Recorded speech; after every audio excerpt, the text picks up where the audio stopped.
time out. However, knowing that moving through the forest at night can be tricky, Takeru decides to make that spot their camp. He uses some SS rank underground elemental magic water to ensure Vi stays well hydrated, given that it's mana water infused with the ancient dragon's essence. Apparently, Bulgius linked his item box to that underground lake with magic before they departed, now granting him unlimited access to it. This water is vital for raising a dragon hatchling and drinkable for Takeru. Thanks to this, Vi can drink all the mana water needed for his growth, though he also offers some to Takeru, who accepts it. During the night, Takeru uses some magic stones to create a protective barrier around them so they don't have to worry about monsters while they sleep. According to the encyclopedia he bought at Jerome's shop, magic stones are supposed to be valuable. He uses an effect to warm up the air and manages to create a magic stone in his hand.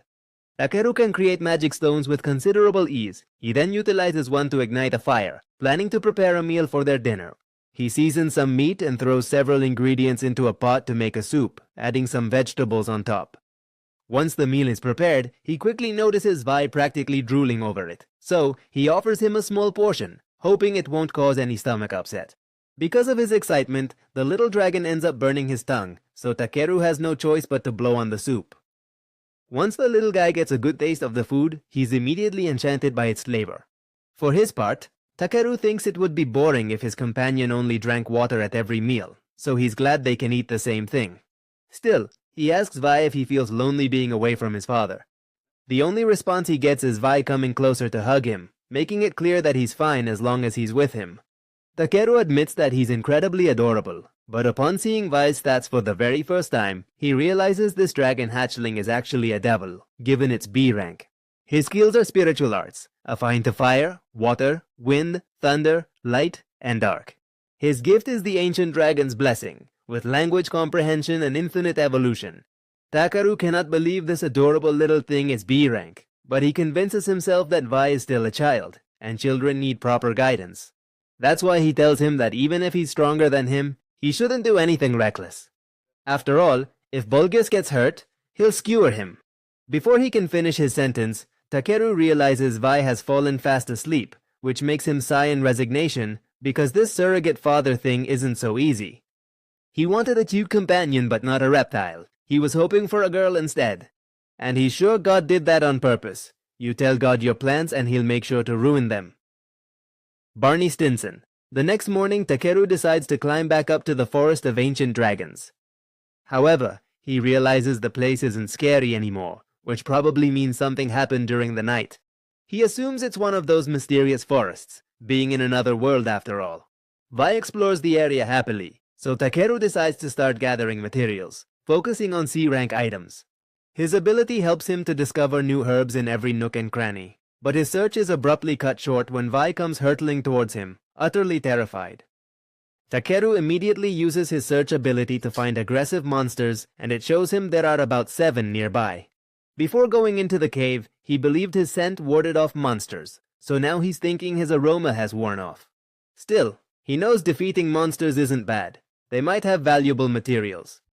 Suddenly, another monster approaches from behind, and Takeru's evaluation skill tells him it's a C-rank rockhawk. It is a large, fierce, carnivorous bird that targets people's eyes with its sharp beak and incredibly swift movements. But as intimidating as it might look, Takeru isn't impressed. It almost seems cute compared to Bulgius. Moreover, he disregards all its statistics, fixating solely on the fact that its meat is rich, sweet, and fatty, and its spine can be processed into a fine seasoning. Now Takeru just sees a flying ingredient with legs, so he quickly uses his magic to create a barrier and attack it. After that, he creates ice needles with magic, saying he hates senseless killing, but if he's going to hunt, he'll make it a means of survival. The rockhawk prepares to strike, but Takeru takes it down with just 3 ice needles. However, Vi warns him that more monsters are approaching, though Takeru just sees this as a chance to get more meat. His evaluation skill informs him that these are C-rank snake wolves, fierce and omnivorous predators that attack by extending their snake-like tails, which carry a potent paralyzing venom. Once more, Takeru uses his gift for speed and reduction to lighten his body. Thanks to that, he manages to jump high into the air and uses Harden on his arms and legs to land with a powerful kick, defeating one of the wolves. He uses only his fist to defeat the others, clearing the area in no time. Without wasting a second, he collects all the meat and other materials, but his ability shows many more monsters approaching, which is a pain. Takeru knows he can't fight his way out, and honestly, he doesn't want to. His train of thought is interrupted by Vi, who's desperately trying to get him to move, wanting to lead him in another direction.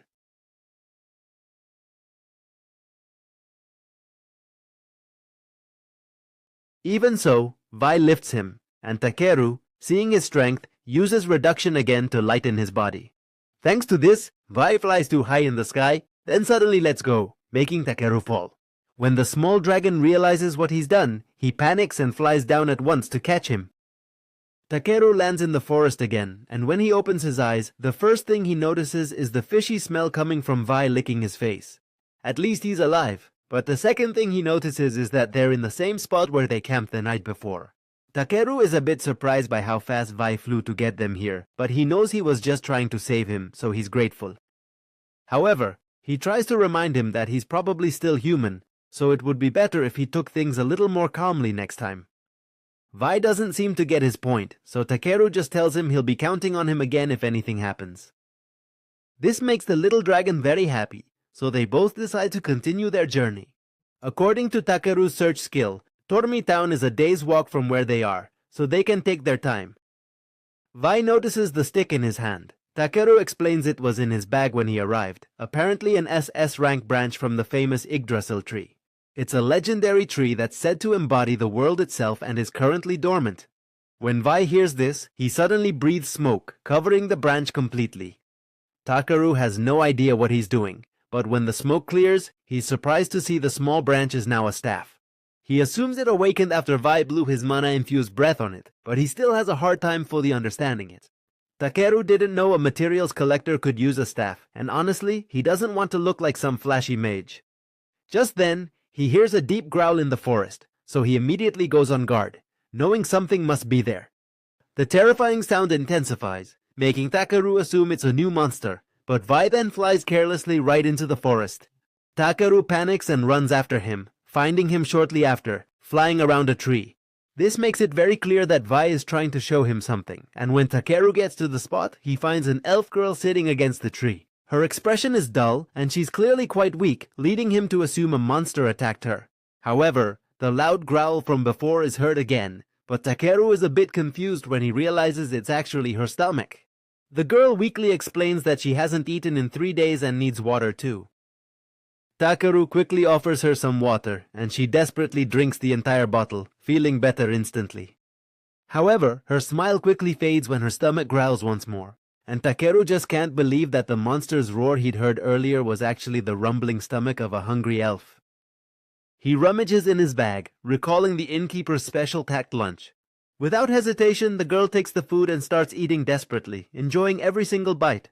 Suddenly, she stops eating to dramatically exclaim how good it is, saying she feels like she's ascending to heaven from the pure flavor. Takeru clarifies that when you're on the verge of starvation, pretty much anything tastes amazing. The girl is still smiling in ecstasy, telling him she feels revived. Putting that aside, he decides to ask her something, mentioning she's far from town, but not so far that she should run out of food. She explains that she was in a hurry, but Takeru tells her that even if you're in a rush, it's normal to pack some rations, even if you're not an adventurer.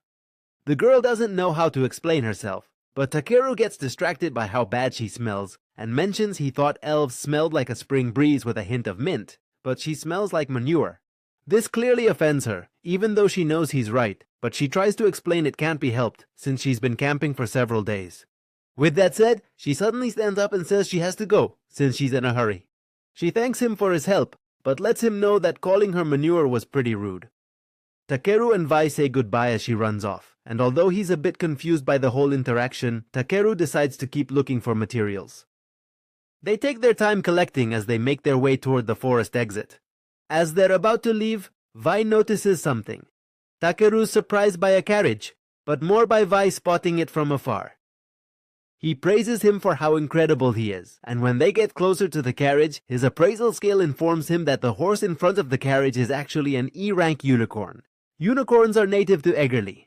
They aren't especially fast, but they're quite powerful and sturdy, widely used for pulling carriages and carts, and they also make excellent farm horses. Takeru takes a moment to process that in this world, horses are unicorns, but the man in the carriage asks him what he's doing out here. He quickly snaps out of his thoughts to tell them that they are on their way to Tormi Town. The man remarks walking must be tough. Seeing Takeru's staff, he presumes he's a mage. Takeru clarifies that he just collects and trades materials, and the driver tells him it's rare to see a specialized collector. Takeru laughs nervously, knowing he's not actually a specialist, but he's not about to tell him that. The man tells him they're heading back to Tormi and asks if he wants a ride. Takeru thanks him for the offer, but warns him that he's pretty big compared to a normal person. Some children inside the carriage laugh and agree, finding it very amusing. Takeru smiles, though he said nothing funny. Still, the lady and kids in the carriage invite him in, so he thanks them. Ever since he got here, children seem to really like him. Still, it helps parents let their guard down too, so he takes advantage of that. The man starts driving the carriage and tells him not to worry about its size, since even with him on board, the carriage is fine. Takeru apologizes for making it cramped, but the man replies that it's okay, since the rule in Tormil is to help each other in hard times. The woman agrees, saying they decided to help anyone who needed it.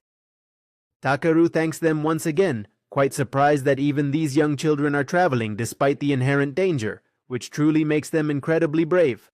The children are very friendly to him, so he decides to ask what they would do if he were an evil bandit. One of the kids laughs, saying he knows that's a lie because the magic item didn't make a sound.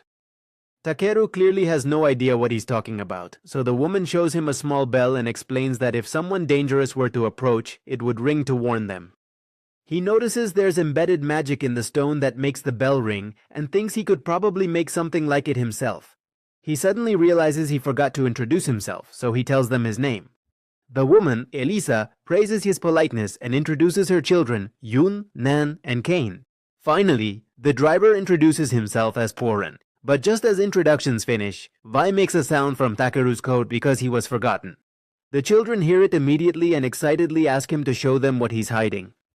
Takeru hesitates a bit, saying it's probably a very rare monster. Elisa then comments on how terribly secretive he's being and reminds him that monsters aren't all that rare, since adventurers often keep them. So Takeru decides to show it. He asks Vi to emerge, telling him not to cause trouble, and importantly, not to bite anyone. Vi immediately shows himself, and while the children are thrilled by how adorable he is, Elisa is clearly shocked. Porin asks if the little guy is a type of dragon, and Takeru tells him it's a black dragon hatchling. He decides not to mention that he's actually the son of the ancestral dragon, since it's probably for the best. Porin assumes he must be a dragon rider then, but Takeru quickly denies it, clarifying that he simply came across a dragon egg. Both Porin and Elisa are completely shocked to hear he actually hatched it, since they didn't even know that was possible. Takeru, with a nervous grin, watches as Vi playfully bats at his face, wondering if dragons truly are such a rare sight. Elisa then explains that dragon riders are a rare sight, but a true dragon is much rarer. Takeru knows a dragon rider is an RPG staple, so if he ever encounters one, he's definitely going to stare intently. As night falls, the carriage stops at a camping spot, so Takeru uses light magic. He also uses the magic stones once more to create a protective barrier that keeps monsters away. He tells them V will alert them if anything approaches, so no need to worry. Porin and Elisa are clearly relieved to hear that. Even the children remain calm, making it quite clear that their trust in dragons is incredibly high. Elisa decides to start making dinner, but Takeru stops her and asks them to let him prepare it as a token of appreciation. Without wasting any time, he places different ingredients into a frying pan, and the children are so amazed they assume he really is a wizard. Takeru clarifies that he just has an item box, but even Elisa is impressed by that. For his part, he decides to prepare his usual special meat soup using fillets from the meat he had left. This time, he also makes a special mushroom and vegetable salad, and everyone is amazed by how good it looks. The taste of the food surprises them even more. Even the children absolutely love it. Elisa praises Takeru, saying he's a very good cook. Porin, on the other hand, is completely speechless. Takeru gets a little worried, asking him if he doesn't like his food, and even Elisa starts to look concerned. After a few seconds of trembling, Porin manages to express how good the food is and even cries, saying that on the road, they've eaten nothing but dried meat day after day. Seeing his children's happy faces enjoying a feast makes him so happy, and now he can't stop crying even if he wants to.